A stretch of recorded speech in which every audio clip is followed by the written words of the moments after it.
Assalaamu calaykum waraxmatullaahi wabarakaatuh.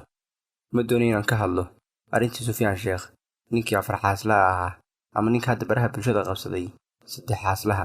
Maxaa yeelay dadka ka hadlayaa badan. Muuqaalkeenna maanta waxaynu cumaan uga dhigaynaa ma diintii baa la dhayalsaday mise dhabbihii nebigaa la qaaday. Muuji. Hadda waxaa caado noqotay wax kasta oo xun in baraha bulshada lala soo fadhiisto, in waxaan la qaban la ysku ammaano, wa yuxsabuuna an yuxmaduu bimaa lam yufcaluu. Sunnadii nebigana waxaa laga dhigtay wax lagu tunto oo fiis lagu raadsado. Ma dumarkii baa raqiisay mise raggii baa dhabbaha doosan qaaday. Muuji. Ha la weydiiyo cidda qusayso. Waxaad dareemaysaa dagaalka lagu hayo ummadda muslimka ah ama loolan ka dhexeeya xaqa iyo baadilka. Waxay socota waxaa laynaga soo galay xaggii guurka.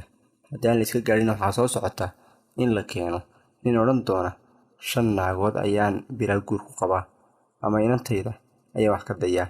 Ma dadkii waa dugaag noqday mise xoolaha ayaa dadka cashar u dhigay. Muuji. Waxaa dalka Ingiriiska ka dhacday wiil yariin waayeydii oo raqa wax ka dayo. Maalintii dambe waxaa ku qabtay aabbihii. Arrintii waxaa la gaadhsiiyey maxkamad. Wiilkii markii maxkamadda la soo istaajiyey waxaa la yidhi maxaa ayeeydaa kuu geeyey. Waxuu ku jawaabay isba maxaa hooyadii u geeyey, oo uu ka waday aabbihii. Waddada aynu ku soconnaana waa waddadaa. Waxaa guurka loo jideeyey sida ay aayaddu inoo sheegtay inaynu ku degno, ku xasilno, isirkeennu uu jiro oo ayna u dabargo'in. Nebigeennuna uu ummadaha kale inoogu faano. Hadba intaad karaankooda qaadi karto guursaa lagu yidhi. Midh ha ahaato, 2 ha ahaato, 3 ha ahaato, 4 ha ahaato, intaasaa laguu jideeyey. Qofku markaanu guursan diintiisu waa haaf, guurkuna waa haafkii diintiisa ka dhimnaa. Faa'iidooyinka guurka waxaa ka mid ah waafaqidda sunnadii nebiga, inay tilmaan bini'aadamku oo isirkooda jiro. Qofku markuu xaas leeyahay indhihii ayaa u daboolmaya oo wuxuu sii eegaa ayaa iska yaraanaya.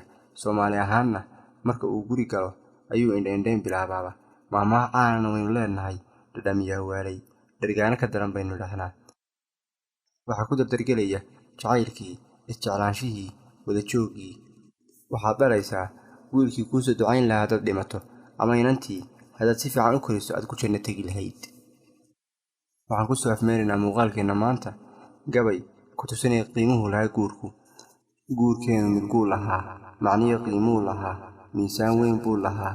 Guurkeennu maqaam sariyo, martabad dheer buu saarnaa. Mariin dheer bay inantu lahayd, mas-uul bixiyey lahayd, waad mahashay lahayd, macaariif bay lahayd, masruuf baa loo qararay. Meexaami kalgacalkiyo tolaan kala maarmi karin ayaa meehaahi jiray. Macooyi hooyo wacan mar waa loo xeebaan jiray. Martiyo geed bay lahayd, markhaataa laga ahaa, ducaa laga mahadsan jiray. Markay maxalleen carruur adduunkii muuna jabay, mudnaantiisi la dilay, macaan laga dhigay qadhaadh. Masaafii meelcadkan sharciga meel kagama taal. Haddii uu ku qanciyay muuqaalku, ha ilaawin inaad like saartid lana wadaagto asxaabtaada. Haddaad nagu cusub tahayna nagu soo bir oo ka mid noqo kumanaanka ku xidhan madashan. Mahadsanidin. Wassalaamu calaykum waraxmatullaahi wabarakaatuh.